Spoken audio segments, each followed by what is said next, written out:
Hello, good morning and happy new year to all. আজকে 1 জানুয়ারি 2025 আর এখন বাজে সকাল 11টা মতন। সকালবেলা উঠে দেয়া একটু বায়না ধরলো যে বেরোতে হবেই, তো কোথায় যাওয়া যায়। তো ডিসাইড করলাম যে ইকো পার্ক যাবো। তো ইকো পার্ক আগেও আমরা গেছি বেশ কয়েকবার, তবে এইবার যে দিকটা আমরা যাইনি, গেট নাম্বার 6 দিয়ে ঢুকে সোলার ডোমটা যাব, কারণ ওটা রিসেন্টলি ওপেন হয়েছে লাস্ট নভেম্বরে। সেটা দেখব এবং আপনাদেরকেও দেখাবো, এবং তার সঙ্গে আরও ওই দিকটায় যা যা আছে এভিয়ারি, ডিয়ার পার্ক, সেগুলো দেখব। তো যাওয়া যাক।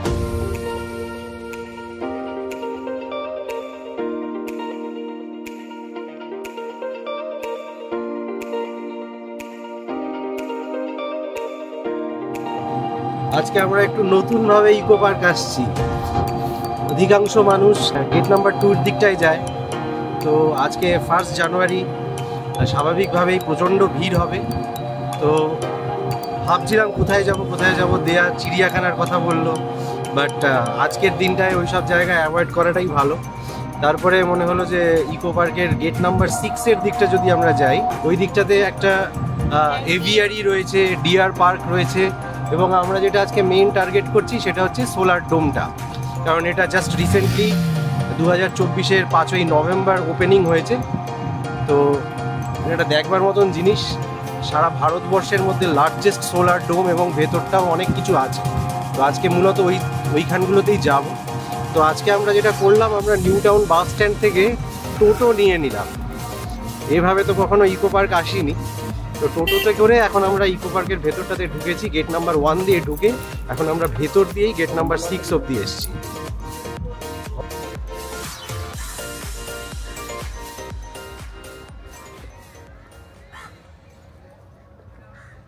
Party started.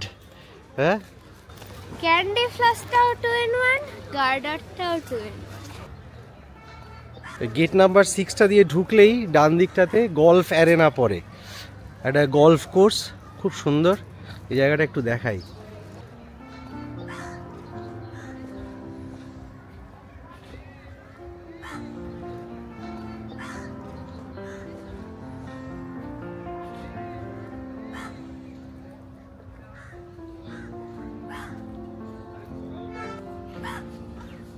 সবুজ ঘাসের গালিচা। এর ভেতরে আমরা ঢুকছি না, বাট কি সুন্দর মেইনটেইনড।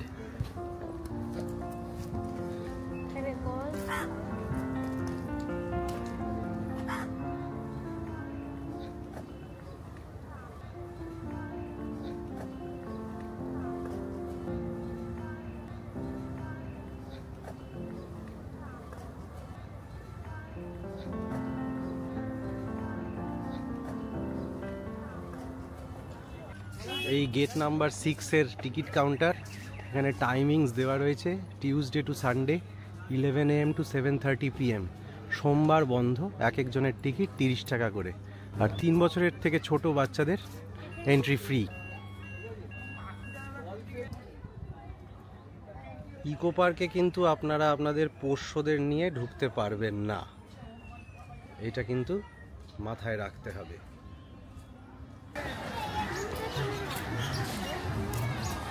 টিকিট কাটার জায়গাতেই বললো এখন এভিয়ারিতে পাখির সংখ্যা খুব একটা বেশি নয়, আর আগে যেগুলো মিনি চিড়িয়াখানা বলে এখানে একটা ছিল, জিরাফ ছিল, জেব্রা ছিল, সেসবও এখন কিছুই নেই। তাই সেই দিকগুলোতে গিয়ে আর খুব একটা সময় নষ্ট করছি না। গেট নাম্বার 6 দিয়ে ঢুকে সোজা ডান দিকে ওই সোলার ডোমটার দিকেই আপাতত যাচ্ছি। বর্তমানে কলকাতার সমস্ত ট্যুরিস্ট অ্যাট্রাকশনগুলির মধ্যে এই নিউ টাউন ইকো পার্ক সম্ভবত প্রথম 3-এর মধ্যে থাকবেই। প্রায় 480 একর জমি জুড়ে বিস্তৃত এই সম্পূর্ণ ইকো ট্যুরিজম পার্কটি 2013 সালের 1 জানুয়ারি এই ইকো পার্ক প্রথমবার সর্বসাধারণের জন্য খুলে দেওয়া হয়। 6 নম্বর গেট দিয়ে ঢুকে ডান দিকে সোলার ডোমের দিকে হাঁটতে হাঁটতে আমাদের চোখে পড়ে গেল এই হেলিকোনিয়া গার্ডেন। এই গার্ডেনের ভেতর আগে কখনো ঢুকিনি, তাই ভাবলাম ভেতরে ঢুকে দেখাই যাক না কি আছে। আর ভিতরে ঢুকে দূরের ওই ঝর্ণাটির দিকে চোখ পড়তেই মন জুড়িয়ে গেল। সত্যি এই হেলিকোনিয়া গার্ডেনের ভেতরের পরিবেশ প্রকৃতই মুগ্ধ করে। তবে এখানকার বৈশিষ্ট্য হলো এই গ্রিন হাউস ডোমটি। এর ভেতরের পরিবেশ এমনভাবে নিয়ন্ত্রিত করে রাখা হয় যাতে খুব কম পরিমাণে সূর্যর রশ্মি এর মধ্যে প্রবেশ করতে পারে, এবং এর মধ্যে নানা প্রজাতির ফার্নস, অর্কিড এবং হেলিকোনিয়া প্রজাতির ফুলের চাষ করা হয়। এই ডোমটির ভেতরে এমন কিছু ফুল দেখা যায় যেগুলি সাধারণত সমুদ্রতট থেকে প্রায় 15,000 ফুট উচ্চতায় পাহাড়ি অঞ্চলে জন্মায়। তবে এই মুহূর্তে কোনো হেলিকোনিয়া প্রজাতির ফুল আমরা দেখতে পেলাম না। তবে তাতে বিশেষ দুঃখ নেই, বাগানটি থেকে বেরিয়েই এই দৃশ্য চোখে পড়ল।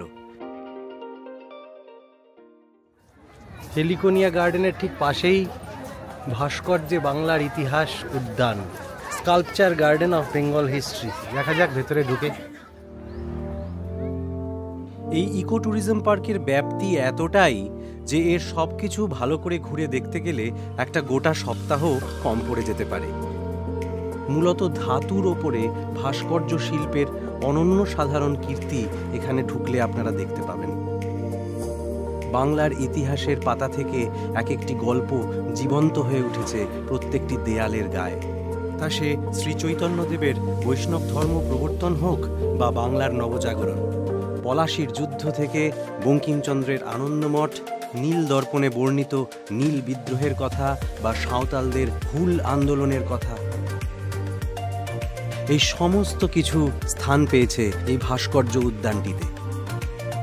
রবীন্দ্রনাথ থেকে কাজী নজরুল ইসলাম, লালন ফকির থেকে সত্যজিৎ রায়, এনারা সবাই যেন এই ভাস্কর্য উদ্যানটির প্রত্যেকটি দেয়ালে তাদের স্বমহিমায় আত্মপ্রকাশ করেছেন।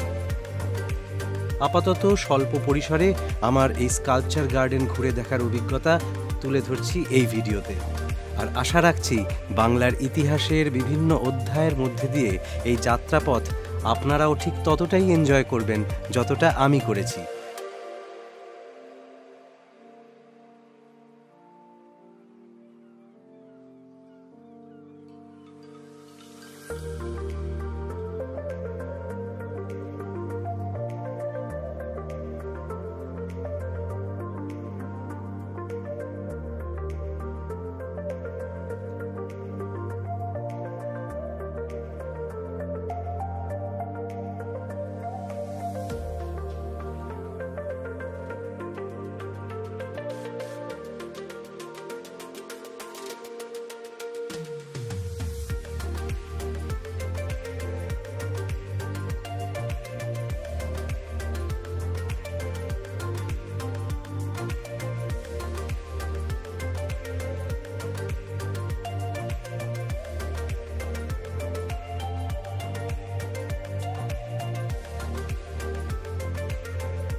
কেমন লাগলো আপনাদের স্কাল্পচার গার্ডেন? যারা এখনও আসেননি তাদের অবশ্যই রেকমেন্ড করব একবার অন্তত ঘুরে যান। আপাতত স্কাল্পচার গার্ডেন থেকে বেরিয়ে পড়েছি, রোজ গার্ডেনের মধ্যে দিয়ে যাচ্ছি। চারিপাশে নানান রঙের গোলাপের সমারোহ, আলাদাই এক্সপিরিয়েন্স।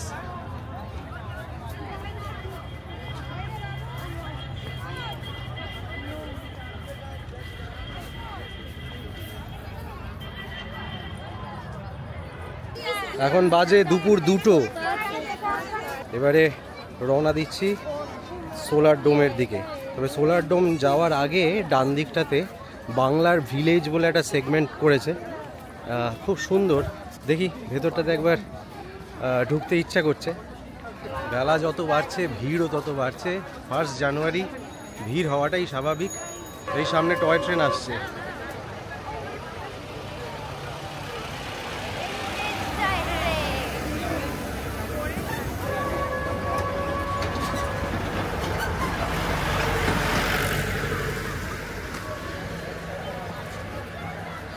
এই সামনে টিকিট কাউন্টারটা দেখা যাচ্ছে। এটা মনে হয় 10 টাকা করে এন্ট্রি টিকিট। মাত্র 10 টাকা করে টিকিট কেটে আমরা যেন কোনো এক জাদু বলে আচমকাই এসে পৌঁছে গেলাম গ্রাম বাংলার হারিয়ে যাওয়া এক পল্লী প্রকৃতির মাঝখানে। এই গ্রাম বাংলার রূপ এতটাই যত্ন সহকারে ফুটিয়ে তোলা হয়েছে যাতে সত্যিই মনে হতে লাগলো আমরা যেন বিভূতিভূষণের কোনো এক উপন্যাসের মধ্যে এসে পৌঁছেছি। মূলত 2016 সালে এই গ্রামটি তৈরি করার কাজ শুরু করা হয়েছিল। সেখানে একটি গ্রাম্য পরিবেশ তৈরি করার জন্যে রাজ্যের পক্ষ থেকে উদ্যোগ নেওয়া হয়।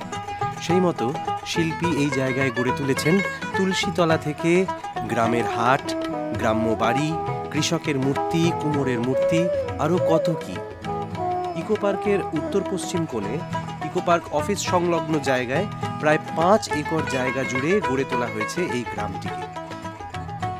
এই অঞ্চলটিতে আগে থেকেই ধান চাষ করা হতো, ফলে বাংলার একখণ্ড গ্রামের দৃশ্য ফুটিয়ে তুলতে শিল্পীকে খুব বেশি সমস্যায় পড়তে হয়নি। ওই দেখুন, ঠিক যেন পথের পাঁচালীর প্রসন্ন গুরুমশাইয়ের মুদিখানা কাম পাঠশালার একটি অবিকল চিত্র এখানে ফুটিয়ে তোলা হয়েছে। এরপর ঘুরতে ঘুরতে কত কি যে চোখে পড়ল, এবং তার মধ্যে দিয়ে এক অবলুপ্ত প্রায় সংস্কৃতি যেন আমাদের সামনে এসে দাঁড়ালো। ওই দেখুন, চণ্ডী মণ্ডপে কেমন ঠাকুর তৈরি হচ্ছে, আর ওই যে ঘরের সামনে দাঁড়িয়ে আছে পোষা আদরের গাভীটি, আর বাড়ির পিছনের স্নিগ্ধ দিঘির জলে বাতাস আলগোছে তার আঙুলগুলি বুলিয়ে দিচ্ছে। পাড়ার পটলদার চায়ের দোকানে ভিড় জমেছে বেশ।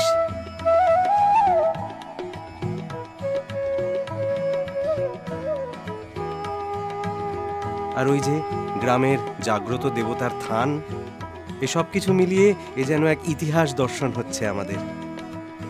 আর সবশেষে চোখে পড়ল বেশ কয়েকটি খেজুর গাছে হাঁড়ি বাঁধা রয়েছে। দেখে তো মনটা বেশ নেচে উঠল। আর তারপরেই দেখলাম সত্যি সত্যি এক ভদ্রলোক খেজুরের রস বিক্রি করছেন। বেলা যদিও বেশ গড়িয়ে গেছিল, তাও রসটা কিন্তু মন্দ ছিল না। সবাই মিলে 1 গ্লাস করে খেজুরের রস খেয়ে বেশ চাঙ্গা হয়ে উঠলাম। আর এই গ্রাম বাংলার চত্বরের ঠিক পাশেই রয়েছে আমাদের সুপরিচিত ধামসা ট্রাইবাল রেস্টুরেন্ট।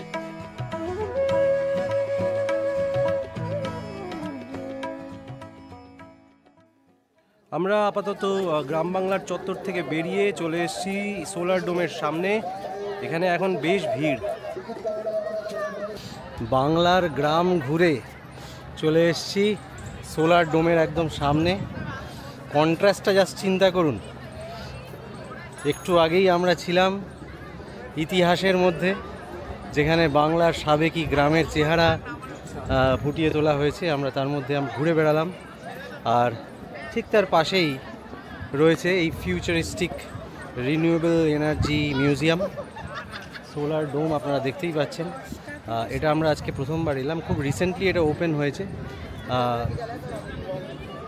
প্রায় 90 ফিট মতন এটার হাইট। আর আমি যেটা শুনেছি এটাতে প্রায় 2086টা মতন সোলার প্যানেল রয়েছে। 2000-এর ওপর সোলার প্যানেল রয়েছে। তো বেশি সময় আর এখানে ওয়েস্ট করবো না, এখন অলরেডি বাজে প্রায় 3টের মতন। আমরা এবার এখানে একটা আলাদা টিকিট কাটার ব্যাপার আছে, পার হেড 200 টাকা করে। তো সেটা কাটবো এবং কেটে ভেতরে ঢুকবো, এবং ভেতরে ঢুকে যতটা পারবো ঘুরে দেখার চেষ্টা করব, কারণ অনেকগুলো ফ্লোর আছে এর ভেতরে। এই মিউজিয়ামের টাইমিং ইকো পার্কের টাইমিংয়ের মতনই, প্রতিদিন সকাল 11টায় খোলে এবং সন্ধ্যে 7:30টায় বন্ধ হয়ে যায়। এখন দাঁড়িয়ে আছি টিকিট কাউন্টারে। এখানে মাথা পিছু টিকিট 200 টাকা করে, এবং 3 বছরের নিচের বাচ্চাদের এন্ট্রি ফ্রি। আপনারা চাইলে একটা গাইড রোবটের ব্যবস্থাও এখানে আছে, আপনারা নিতে পারেন। সেই ক্ষেত্রে আপনাদের মাথা পিছু 100 টাকা করে এক্সট্রা দিতে হবে। তবে আজকে 1 জানুয়ারিতে এত ভিড় হয়েছে যে আজকে এখানে বলছে যে গাইড রোবট আজকে দেওয়া যাবে না, সেই পরিষেবা বন্ধ আছে। অগত্যা কী আর করা, আমরা নিজেরাই ঘুরে ঘুরে দেখি এবং আসুন আমাদের সাথে আপনাদেরকেও পুরো মিউজিয়ামটা ঘুরে দেখাই। আপাতত ঢুকে লুক অ্যান্ড ফিলটা তো এক্সিলেন্ট লাগছে, অ্যাম্বিয়েন্সটা জাস্ট দুর্দান্ত।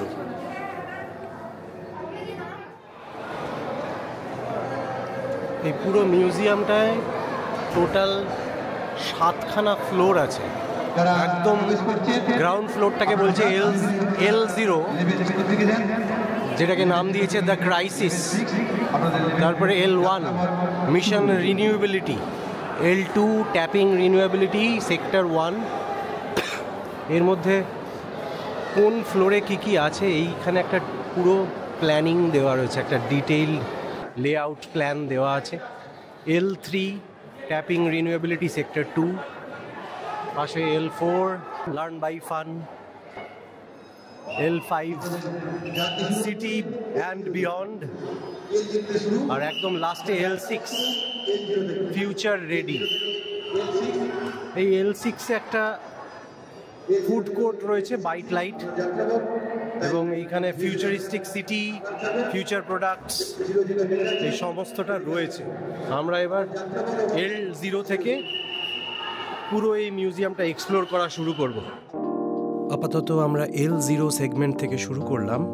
এখানে আপনারা দেখতে পাচ্ছেন মিউজিয়ামের একটা মিনিয়েচার মডেল সামনে রাখা আছে, এবং এই মিউজিয়ামের ভিশন এবং এর উদ্দেশ্য হলো মূলত গ্লোবাল ক্লাইমেটের যে ক্রাইসিসের মধ্যে আমরা আজকে দাঁড়িয়ে আছি সেই বিষয়ে মানুষকে অবগত করা, এবং তার থেকে প্রতিকারের পথ হিসাবে বিভিন্ন রিনিউয়েবল এনার্জির সোর্স থেকে আমরা কিভাবে আমাদের জীবন ধারণ করতে পারি সেই বিষয়ে একটি দিশা দেখানো।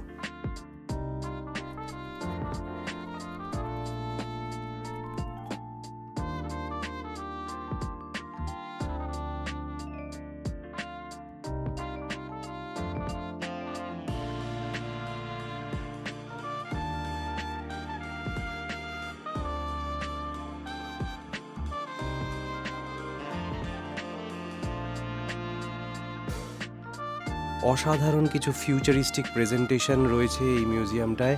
তার মধ্যে একটা দেখতে পাচ্ছেন পুরোপুরি কার্ভড এলইডি ডিসপ্লে টানেলের মধ্যে দিয়ে ট্যুরিস্টরা হেঁটে চলেছেন, এবং প্রত্যেকটি টানেলে এক একটি থিম এক্সিবিটেড হচ্ছে। কোনো জায়গায় ডিফরেস্টেশনের বিপদ সম্পর্কে মানুষকে অবগত করা হচ্ছে, কোথাও সমুদ্রের জাহাজ থেকে নির্গত তেলের ফলে কত অ্যাকুয়াটিক লাইফ প্রতিদিন বিপন্ন হয়ে পড়ছে, এন্ডেঞ্জার্ড হয়ে পড়ছে, সেই সব কিছুই চোখে আঙুল দিয়ে দেখানো আছে এই মিউজিয়ামের ছত্রে ছত্রে।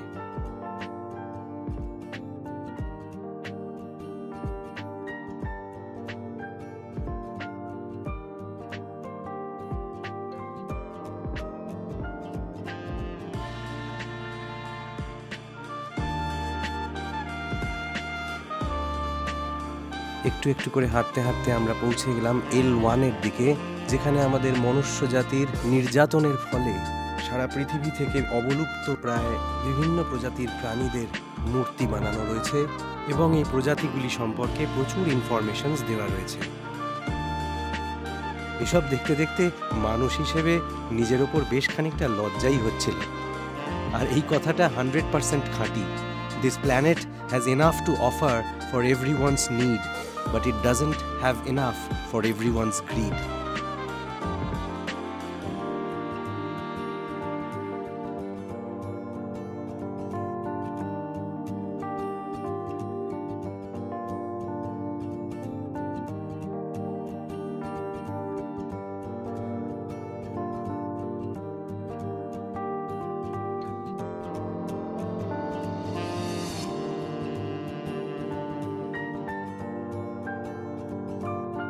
এই L1 সেগমেন্টে দুটি ভিশন থিয়েটার রয়েছে, যার মধ্যে বিভিন্ন রিনিউয়েবল এনার্জি সোর্স থেকে কিভাবে আমরা আমাদের জীবন ধারণ করতে পারি সেই ব্যাপারে ডকুমেন্টারি ফিল্মস দেখানো হয়। শুধু যে অসীম অনন্ত তাই নয়, এই শক্তি ব্যবহারের অনেক সুবিধা আছে। এক্ষেত্রে সর্বাগ্রে বলতে হয় যে এই জাতীয় শক্তি কোনো গ্রিন হাউস গ্যাস নির্গমন করে না। এই জাতীয় শক্তির দক্ষতা এবং নির্ভরশীলতাও অপরিসীম।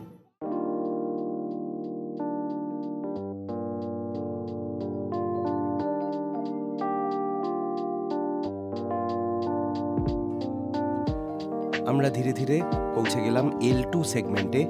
এই L2 সেগমেন্টে রয়েছে hydro power plant, tidal power plant, বিভিন্ন ধরনের টারবাইনস এবং আরও নানান ধরনের রিনিউয়েবল এনার্জি প্ল্যান্টসের মিনিয়েচার মডেলস এবং তাদের ফাংশনিং সম্পর্কে বিস্তারিত বিবরণ।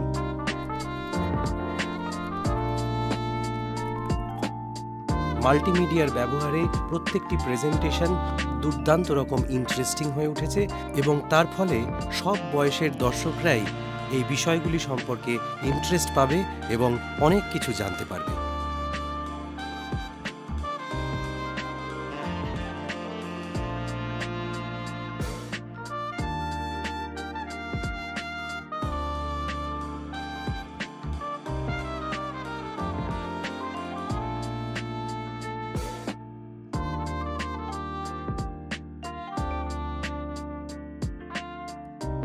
এবারে আমরা চলে এসেছি L3 সেগমেন্টের কাছে।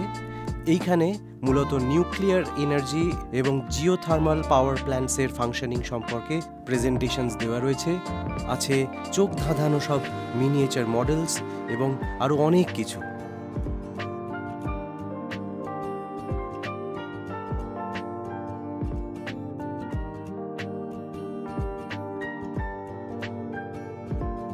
এসে পৌঁছালাম পরবর্তী সেগমেন্ট L4-এ।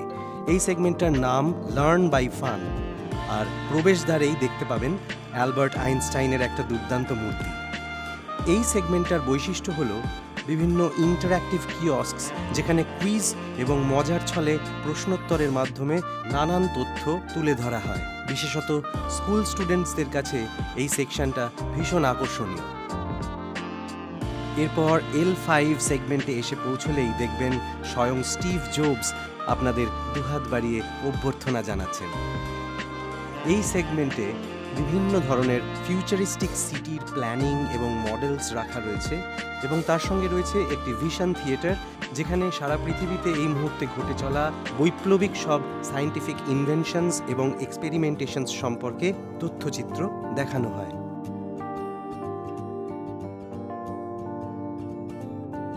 সবশেষে আমরা পৌঁছে গেলাম এই সোলার ডোমের সর্বশেষ সেক্টর L6-এ। এখানে পৌঁছানো মাত্র চোখে পড়লো বাইট লাইট বলে এখানে একটি ফুড কোর্ট। অনেকক্ষণ ধরে ঘুরতে ঘুরতে আমাদের এনার্জি প্রায় শেষের দিকে, তাই একটু নিজেদের এনার্জিটা রিনিউ করে নিলাম। রিফ্রেশমেন্টের পর চলে এলাম এই সেক্টরের মূল এন্ট্রেন্সের সামনে। এই সেক্টরটায় মূলত উত্তরাধুনিক কিছু শহর এবং কিছু স্পেস এজ ভেহিকলসের মডেল ডেমনস্ট্রেট করে রাখা আছে। এই সোলার ডোম একবার দেখে আশ মেটার নয়, তবে আজ এবার আমাদের বেরোনোর পালা। তো সোলার ডোমের বাইরে চলে এসেছি। একটা দুর্দান্ত এক্সপিরিয়েন্স হলো। 1 জানুয়ারি ছুটির দিন একটু ঘুরতে বেরিয়েছিলাম।